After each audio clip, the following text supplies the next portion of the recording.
Hi, it's Jeff Altman, the Big Game Hunter, and welcome to Career Coach Office Hours.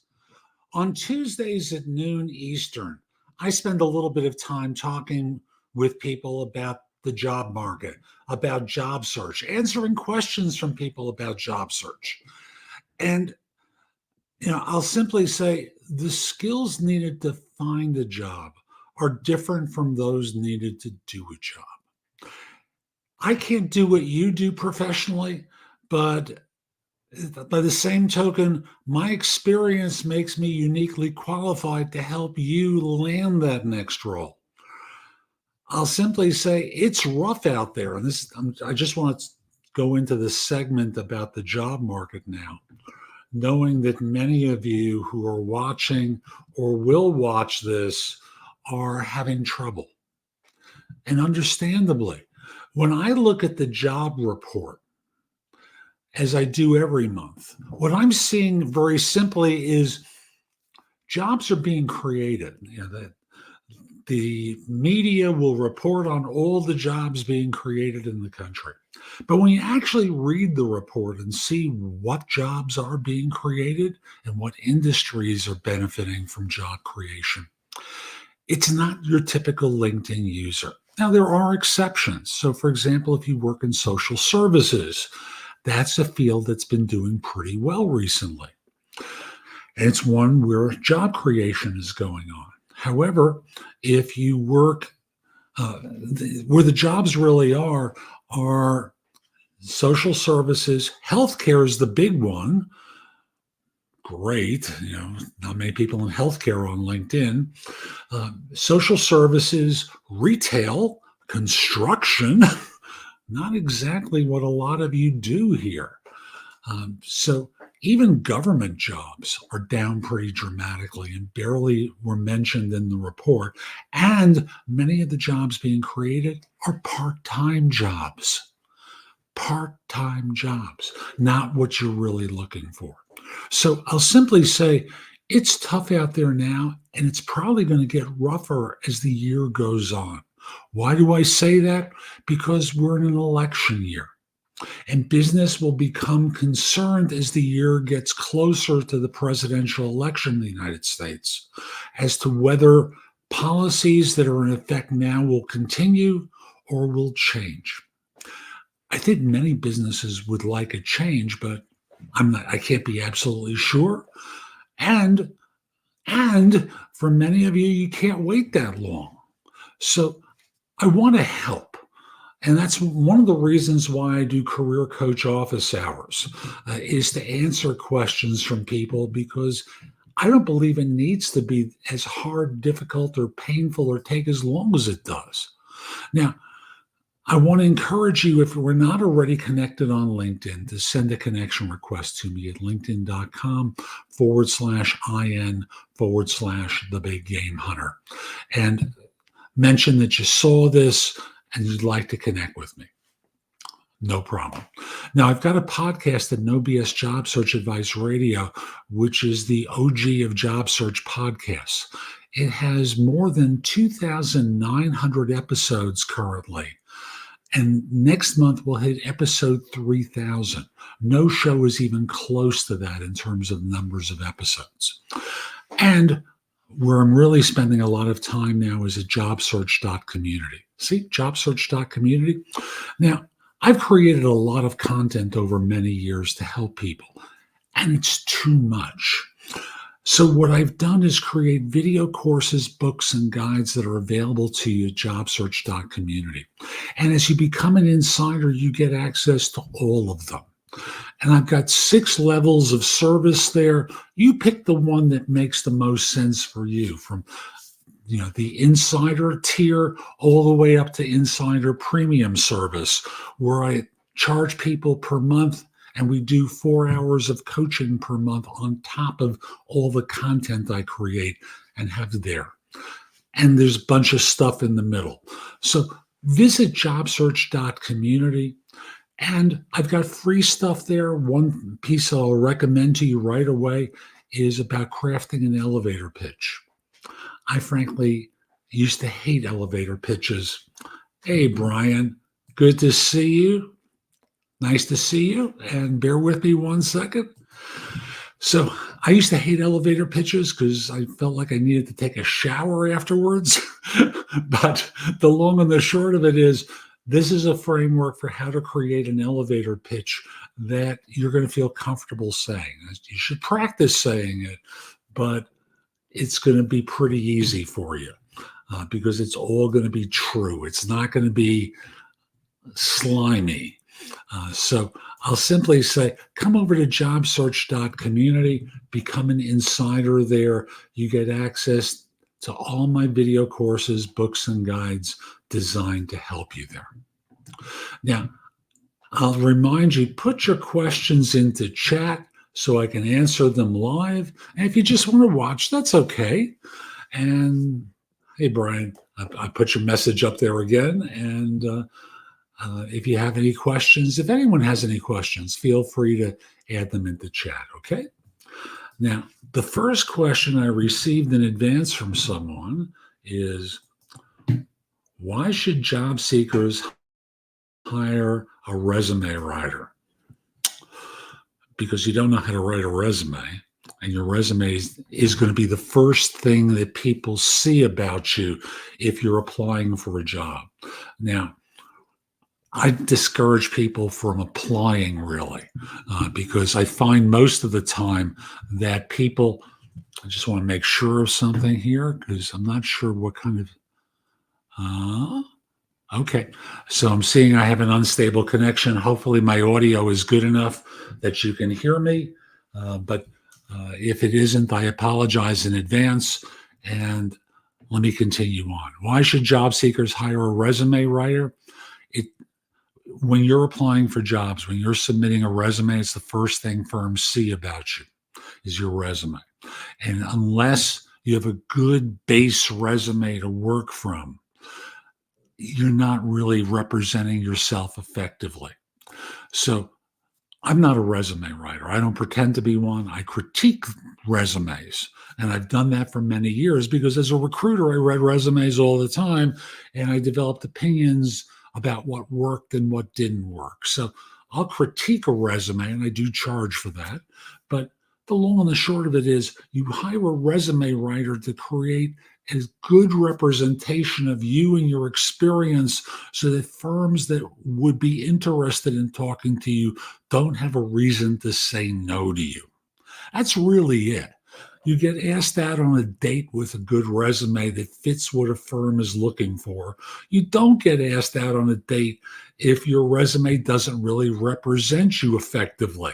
So that's why people should hire one. Again, I'm not a resume writer. I know some good ones. If you'd like me to recommend one, including an AI service that does resumes, message me through LinkedIn, and I'll send a couple of names and information to you, okay? So that's why people should hire a resume writer. Let's go to the next question. Is it acceptable to use LinkedIn, I can't believe, for job searching? Can recruiters advertise on behalf of others on LinkedIn? So, yes, that is among the things you use LinkedIn for. Now, can recruiters advertise on behalf of others on LinkedIn? I'm not sure what you're referring to. Do you think they should advertise you on LinkedIn? Like run an ad and spend hundreds of dollars to do that, to try and land a job for you, where you're not going to pay them anything? Yes, a client may pay them, but you're asking them to go out of pocket to help you. So they could do it, but they're not going to do it because it doesn't really serve their interests correctly. Their job is to fill a job that someone's willing to pay them tens of thousands of dollars to fill. That's it. Their job, they will ultimately fill it with someone, but they don't represent job hunters. They represent employers trying to fill a job, and their job is to find people who are qualified, interested, available for their institutional customer. That's the job of a recruiter. It's not to place you in a job. That's the coincidental side of that. So I'll simply say, yeah, they could do all this stuff, but they're not going to. And that may be a tough lesson to hear, but it's the truth. Okay. Let's go to another question. When the hiring manager says you have not been selected at this time, what does it mean? Let me try the words again. You have not been selected. What do you think the word selected means? Answer, chosen at this time. What it means is you've been rejected, turned down. They're trying to say it in a polite manner, but no matter how you cut it, you've been rejected for the job you interviewed for or applied to. They're not going further with you. It's over, done, nada, complete. That's it. Okay? So I just want to remind you, put your questions about job search into chat so I can answer it live. Okay? And I'll also say at jobsearch.community, I've got free information available to you that's on the homepage. Go there, download it, enjoy it, use it, practice with it. You don't get any benefit unless you download it and apply it and practice what I teach. Otherwise, it's a waste of effort on your part. And since you're looking for a job, you got to put in effort, and you don't want to act like an amateur, do you? So I'll just say, download the free stuff, become an insider where you get access to everything. And depending upon the level of insider service you choose, is the amount of coaching or coaching time you receive from me. So again, that's jobsearch.community. Let's see, another question from someone. What are some common mistakes that can lead to a resume being rejected by HR? So let's start off with, most resumes are rejected by an applicant tracking system that predates a human being seeing them. So what causes the system to reject you? The answer is you don't have the right terms in there that demonstrate your fit for the role that you're applying for. Go figure. That's what happens. You get turned down because you don't demonstrate a fit for the role that you're applying for. What would cause an HR person to do it? Answer, you don't have a resume that demonstrates a fit for the role that they're recruiting for. Beyond that, it's things like job hopping. Changing jobs too frequently becomes a basis for rejection. It's a poorly written resume, spelling errors, grammar errors, bad formatting. The applicant tracking system finds it difficult to parse your resume. So the system winds up turning it down. Those are the basic ones, but it comes back to your resume doesn't demonstrate a fit for a role that someone's recruiting for. Well, they should call me on the phone, but they're not going to, because there's always going to be someone else's resume that's going to demonstrate the fit more easily for them. And why are they supposed to call you? You should have put in the effort to demonstrate your fit for a job. Go figure. So I'll just say those are the common mistakes. And the big one is you submit a resume that's a waste of their time because all you've done is spam a resume without understanding they have a job to fill. And your job is to make it easy for them to know that you might be qualified so that they want to talk to you. And beyond that, that's the big one, okay? This person was interviewed at a company and got tasks. What to do now? If I'm understanding your question correctly, they've given you homework to do. What should you do? And I think there's a related question. Let me just do a quick skim here. Bear with me one second. Yeah, I remembered something, and it's not in my queue here, but they wanted to know if they should do it and whether they should be paid to do it. So I have to pause for a second and say I've worked with companies that volunteer to pay people for doing the homework assignment. There was a drafting for or a construction firm I worked with in Texas that gave everyone homework assignments. They said it'll take you no more than 4 hours. We're going to pay you for 4 hours of time, and just complete the assignment, send it back, and if you do well, we'll invite you for an interview. That was the correct way to do it. Some firms expect you to do what could only be called free consulting. And you have to pause for a second and you're given tasks to do. Think about the job that you're interviewing for. And I would frankly go back at them and say, this looks a lot like free consulting that you want me to do. If it's true, if it really relates to the work or it's some demonstration of your capabilities, that's different. But if it relates to the job, like I'd like you to develop a project management plan for a 10-person team that looks like free consulting. Create a timeline, this or that. It looks like free consulting. And again, you ask them, this is beginning to look beyond simply you want to check me out. This does look like free consulting. And then you're quiet. And their response will be to fill in that quiet time. This isn't free consulting. We would never do that. Well, I've had that experience before where, after submitting something to a firm, I get ghosted, which let me know that it was free consulting. Now, having had this happen before, you can understand my sensitivity to it. So talk to me, explain to me how this allows you to evaluate and how you're not using my work to develop a project plan to do this, to do that, to demonstrate to you that it's not free consulting.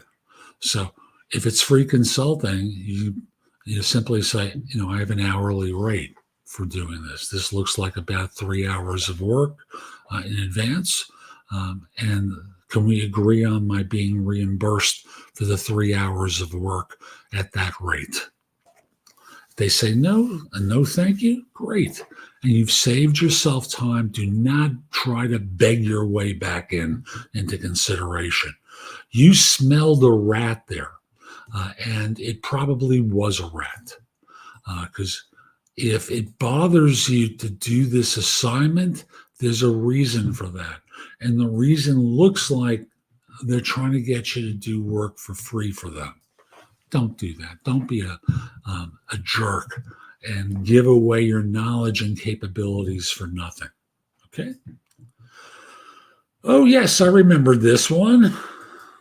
Am I selfish or narcissistic if I pursue a higher paying job if I'm important in my current job? Now, the narcissism is about you being important in your current job. I'm just going to be blunt with you. That's the narcissistic part about it. Not that you're considering something else, but you think that you're so important because you aren't. Lord knows, in this economy, there's ample proof on LinkedIn that there are a lot of very capable and talented people who are being let go by firms. That's the fact of it. My feed is filled all day with people with those green banners that say open to work on them.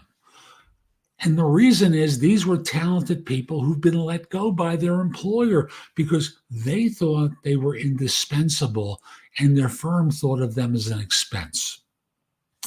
That's it. So years ago, I heard someone say, the person who gets ahead isn't always the smartest or work the hardest, although those are great qualities to have. People get ahead by being alert to opportunity. Sometimes they're internal to their organization. More often than not, they're external.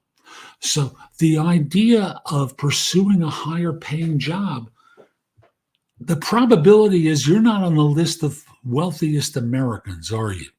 And thus, your income is a big part of your ability to pay your bills and live the life that you want.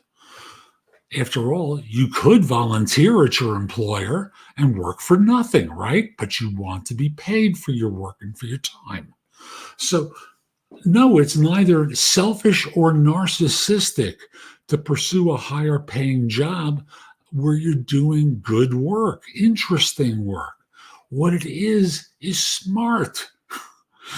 Because trust me, there are tens of thousands, hundreds of thousands of people who believed what you believed, that they were indispensable, that they had a good future and a career, and that they were important to their firm. But management saw it differently. Management saw them as being a cost that they could do without. And the result winds up being that they're not looking out. You're not looking out for your interests. And trust me, they're not looking out for them either. They're looking out for their interests. So I'll just simply say, no, it's neither a narcissistic or any other derogatory term that you could come up with. What it is smart on your part to do that because you want to learn and grow. Others can help you learn and grow. Others can find that you have that they have opportunities that they can introduce you to, or friends that are trying to bring people on. Act on it, okay? Again, just a reminder, if you're here watching, put your questions about job search into chat so I can answer them live. Also, jobsearch.community, where all my video courses, books, and guides live. There's going to be more coming soon, but that's the home of it. And if you'd like me to coach you or answer your questions, you can become an insider. I'd be very happy to do that. Okay? Here we go. Could I invite, here it is. Okay. Could I invite a potential colleague for a coffee chat before the interview? I notice that their position is the same title as the one I've applied for. Is it appropriate to ask what they do what they exactly do? Well, the language is a little messed up here. And their working experiences, etc. By all means, you should do that. And the one thing you want to be cautious about is, is it a replacement position? The worry is always, are they getting rid of me? I don't want them to get rid of me. But by all means, ask them out for a coffee chat so that you can understand about the role, the manager, what it's like to work there, what it is they look for, what the interviews are like. They may not answer that last question because they may say, I'm on the interview team here, and I'm not going to tell you what we do on the interview. But yeah, what we look for is such and such, so that we're going to evaluate people for their knowledge of this or that or this or that. And the result winds up being it helps you get acquainted with the organization and what people are like who work there. Okay? So by all means, ask them out for a coffee chat.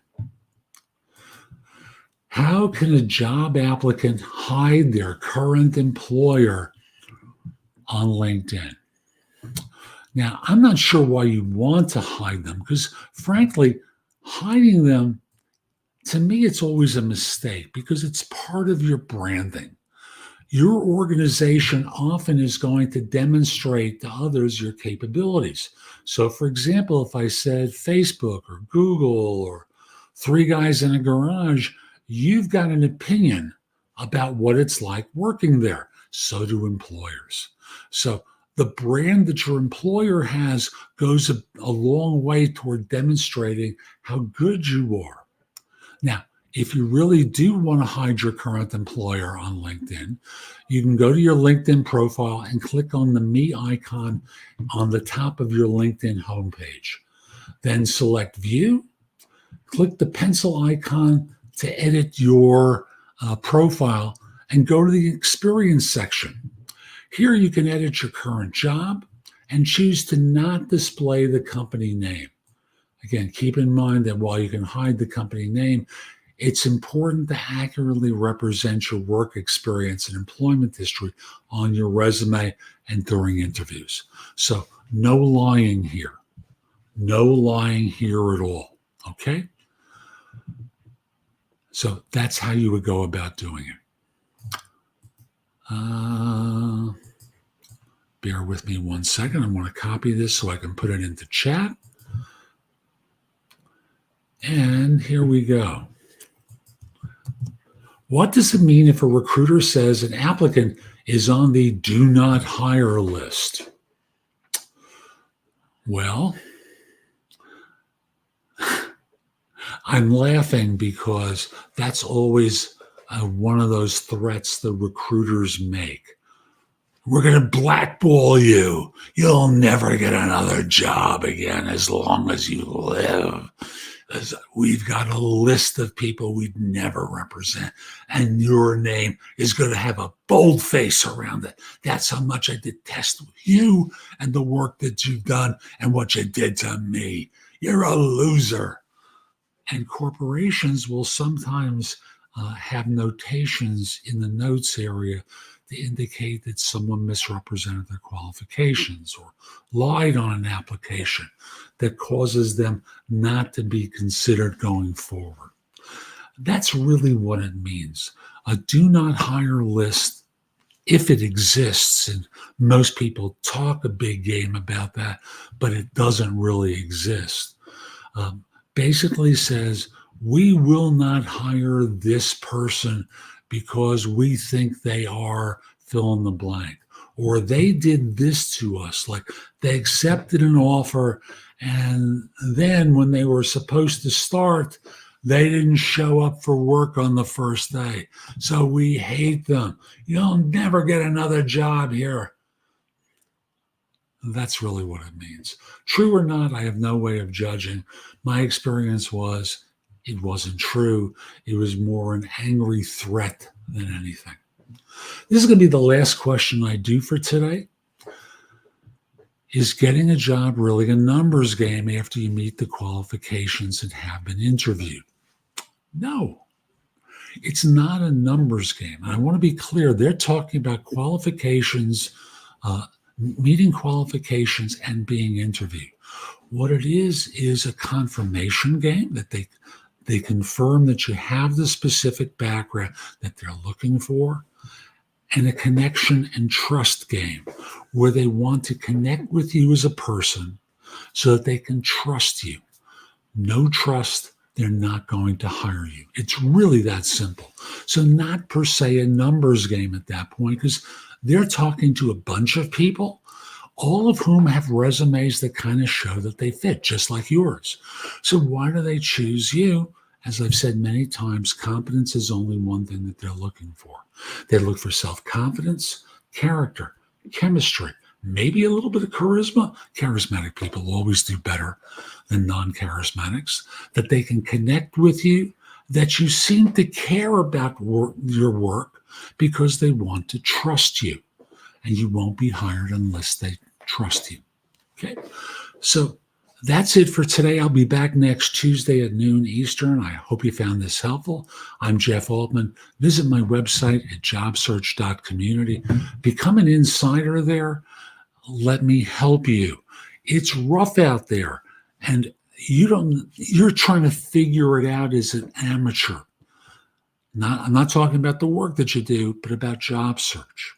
So become an insider at jobsearch.community. Go there. I've got free stuff available to you, but so much of it is for insiders and insiders alone. So 6 tiers to choose from. You can start at a low tier and work your way up if you think that would serve your interests well. The least expensive option I have is at $49 a month. I charge for one of my video courses $49, and I've got all of them there, plus my books that I sell on Amazon, and my guides and a whole bunch of other stuff at $49 a month. So again, that's at jobsearch.community. Connect with me on LinkedIn at linkedin.com/IN/thebiggamehunter. Mention that you saw this. Let me know that you enjoyed it. I like knowing I'm helping people. Once we're connected, your network is going to be a lot larger. And No BS Job Search Advice Radio is the #1 podcast in Apple Podcasts for job search. More episodes than any other show. Like next month, I'm going to hit episode 3000. So again, that's No BS Job Search Advice Radio. I hope you have a terrific day, and most importantly, be great. Take care.